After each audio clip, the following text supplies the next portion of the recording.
সুপ্রিয় দর্শক শ্রোতা, আমি এই মুহূর্তে দাঁড়িয়ে আছি আরিয়ারঘাট প্রবেশের এই সম্মুখ দ্বারে। তো এই দিক দিয়ে আরিয়ারঘাট প্রবেশ করতে হয়। আপনারা এই দিক দিয়ে যারা যাতায়াত করেছেন তারা অবশ্যই এর ভুক্তভোগী বা সাক্ষী হয়ে আছেন যে এই রাস্তা দিয়ে যাওয়ার পথে যে বৃষ্টি হইলে এখানে পানি জমে থাকে। তো এই দায়িত্বটা কার? এই যে বলতেছেন হয়তো 2-3 দিন পর 2-4 দিন পর এটা শুকে যাবে, এই সমস্যার সমাধান হয়ে যাবে।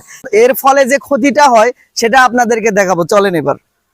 যেই বিষয়টা আপনাদের সামনে এতক্ষণ দেখানোর কথা বললাম সেটা হচ্ছে এই জায়গাটাই পানি ওখান থেকে পাস হইতে না পেরে এই যে ক্ষতিটা হয়েছে। বলা হয়ে থাকে যে একটা রাস্তা উপাসনালয়ের চাইতেও গুরুত্বপূর্ণ বিষয়, কারণ এই রাস্তা দিয়ে শিশু, বৃদ্ধ, কিশোর, এই রাস্তা দিয়ে হিন্দু, বৌদ্ধ, খ্রিস্টান সব ধরনের লোক যায় এবং অ্যাক্সিডেন্টের এটা একটা কারণ হইতে পারে। এটা যদি আরো ড্যামেজ হয়ে যায় তাহলে এই এলাকার মানুষ যাতায়াতের জন্য একটা ক্ষতির সম্মুখীন হবে। যে বিষয়টা বলতেছিলাম, ভোটের সময় আসলে অনেক কথার ফুলঝুরি হয়।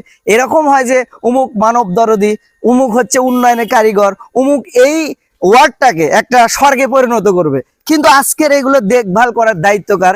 এই প্রশ্নটা আপনাদের সামনে রেখে গেলাম যে আসলে এগুলো দেখার দায়িত্ব কার, এবং সেই কথাটা আপনারা কমেন্টে জানাবেন। এবং ভোট আসলে এই বিষয়গুলো আপনারা মাথায় রেখে মানুষকে ভোট দিবেন। আসলে কারা কাজের লোক এবং কাদেরকে বিপদের সময় পাওয়া যায় এবং কারা উন্নয়ন করে, সব মিলিয়ে এতক্ষণ যারা ধৈর্য ধারণ করে দেখলেন সকলকে ধন্যবাদ।